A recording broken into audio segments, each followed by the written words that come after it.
Hello friends मु JP स्वागत कर JP job update YouTube channel को। आज एसएससी तरफ गोटे नोटिस आसी जहाँ विषय में आम आलोचना करवा। यही नोटिफिकेशन रही एसएससी जूनियर इंजीनियर रिक्वायरमेंट पाई। यही वीडियो रे आम यार important date, vacancy details, age limit और अन्य समस्त विषय जाना। से यही पोस्ट पाई इच्छुक कैंडिडेट शेष पर्यंत यह वीडियो को देखूँ।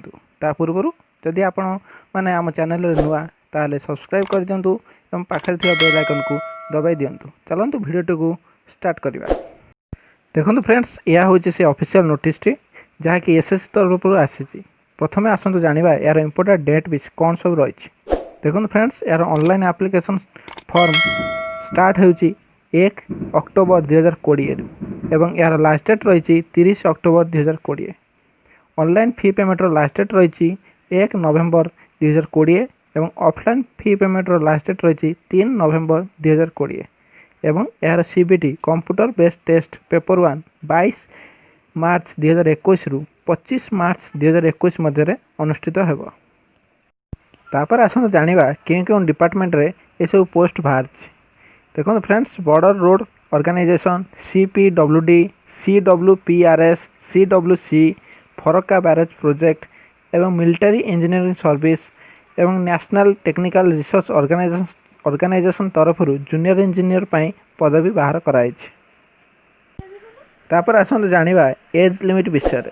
देखो फ्रेंड्स, जनरल कैटेगरी होते आपंकर मिनिमम एज 18 वर्ष और मैक्सिमम एज 30 वर्ष रखाई। SC ST 5 वर्षर एज रिलैक्सेशन रही बेले OBC 3 वर्षर एज रिलैक्सेशन रही। तापर आसन जाना ये पोस्ट पाई मिनिमम एजुकेशन क्वालिफिकेशन कौन सब रही।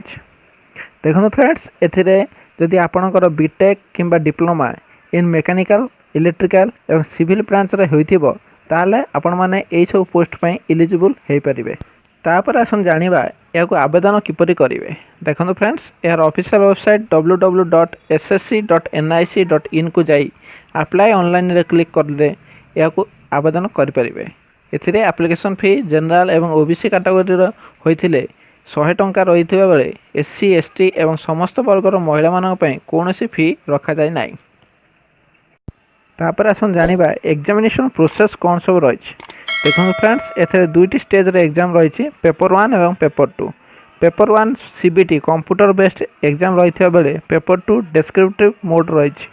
पेपर 1 रे रीजनिंग 50 क्वेश्चन रु 50 मार्क, जनरल अवेयरनेस 50 क्वेश्चन रु 50 मार्क एवं जनरल इंजीनियरिंग सिविल कैंडिडेट होते सिविल, मेकानिकल कैंडिडेट होते मेकानिकल एवं इलेक्ट्रिकल कैंडिडेट होते इलेक्ट्रिकल सब्जेक्ट रु 100 मार्क क्वेश्चन आसीबो। टोटाल 200 मार्क रही बेले टाइम ड्यूरेशन रही 120 मिनिट एवं पेपर 2 रे डिस्क्रिप्टिव मोड रही जहाँकि निज ब्रांच रु 300 मार्क क्वेश्चन आसीबो। सेथिरे मध्ये टाइम ड्यूरेशन 120 मिनिट।